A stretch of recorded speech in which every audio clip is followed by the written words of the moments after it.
Welcome back to another edition of TN Toys. This time we can talk about the retro releases of the Kenner toy line from Hasbro this time round. And we know that Wave 1 consists of Chewbacca, Tatooine Luke, Princess Leia, Han Solo, Darth Vader and a Stormtrooper. 3 of this first set of 12 are highly demanded, so Ben Kenobi, R2-D2 and C-3PO. Now, I do know as a matter of fact that the chroming process on toys and on plastics in general isn't considered very green in this day and age, and is very expensive. Now there are ways around it. It just makes the plastic incredibly brittle and can only be applied onto certain types of plastic anyway, which is why we haven't seen any variant of C-3PO and any variant of R2-D2 to date. That is the reason why we haven't got them.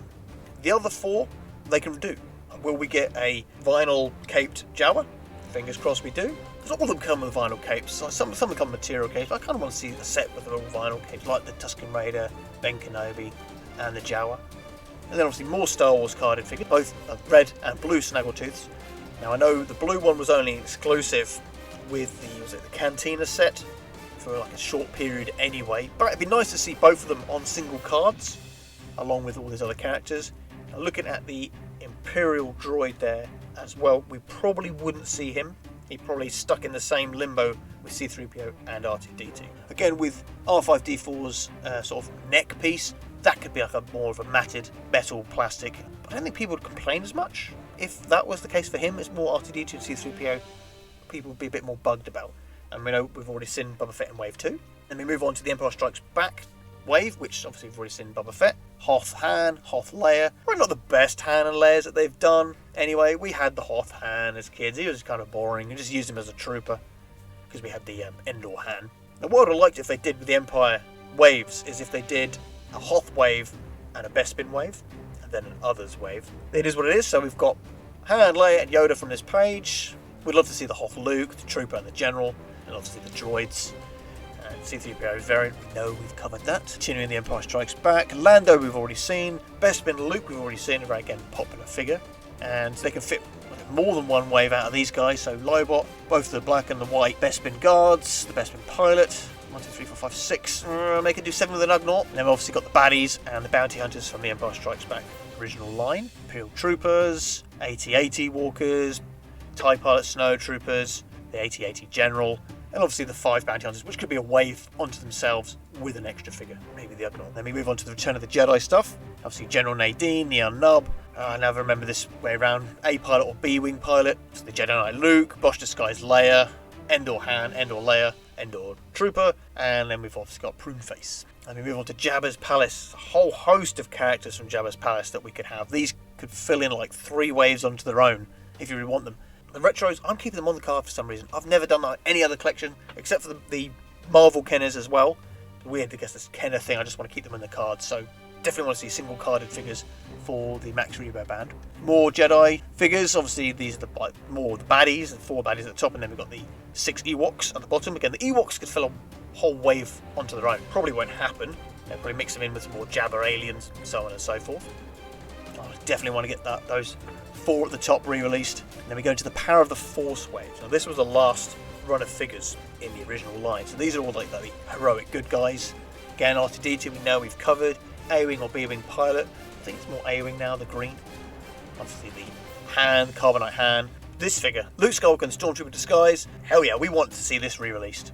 And so many people will jump on it, nick the helmet out of it, so Hasbro probably going to have to stamp it with a 2022 stamp in it or something on the actual helmet itself, thus ruining it for all the annoying scalper type people. Obviously Anakin Skywalker, General Carizian, Endor Luke, and then obviously the 2 remaining Ewoks. From there we got the baddies from the Power of the Force line. Again, I would love to see all these. Yak face on a card, definitely.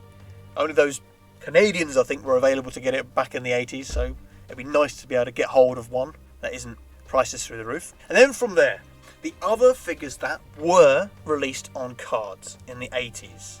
Yes, I've got Vlix pictured there, because Vlix, yes, he was released in the 80s, albeit only in Brazil. Now, looking at the C-3PO and R2-D2, no chrome on the droids releases of these characters. And we know droids is soon to be dropped on Disney Plus separately for some reason. So it'd be kind of interesting if they did like a mixture wave, where they did some figures from droids thus releasing the R2-D2 and the C-3PO, and obviously giving the opportunity for collectors like me to be able to get some of these figures that they released. And obviously from there we had some officially released Ewoks figures, as 6 figures that could all fit in a wave. Would it sell in the masses? Probably not, but to the collectors, definitely. I would definitely pick these up as well. From there we've got 7 unproduced prototype characters from droids, and then we've got the 6 unproduced prototypes from Ewoks. Again, both of these could be entire waves unto themselves, and I think would garner a lot of interest from a lot of people. And let me look at the remaining figures that have been released in the retro waves. Now, these are all brand new figures. Yes, I am including the Remnant Trooper in that. So from Wave 1, well, pre-Wave 1, technically it was the prototype Darth Vader, board game Grand Moff Tarkin, the board game Remnant Trooper. Again, a very annoying figure to get hold of. Only available in certain editions of the Mandalorian Monopoly. Not released generally in the Mandalorian Monopoly. And not available readily in the UK. So I had to get this through a Canadian seller in order to get the figure. Very annoying. And obviously then we got all the rest of the Mandalorian wave. And then we got the board game Snowspeeder Luke. So this entire page is of figures that we have already seen. I did actually miss the prototype Darth Vader, but it's not something I'm going to be climbing to get.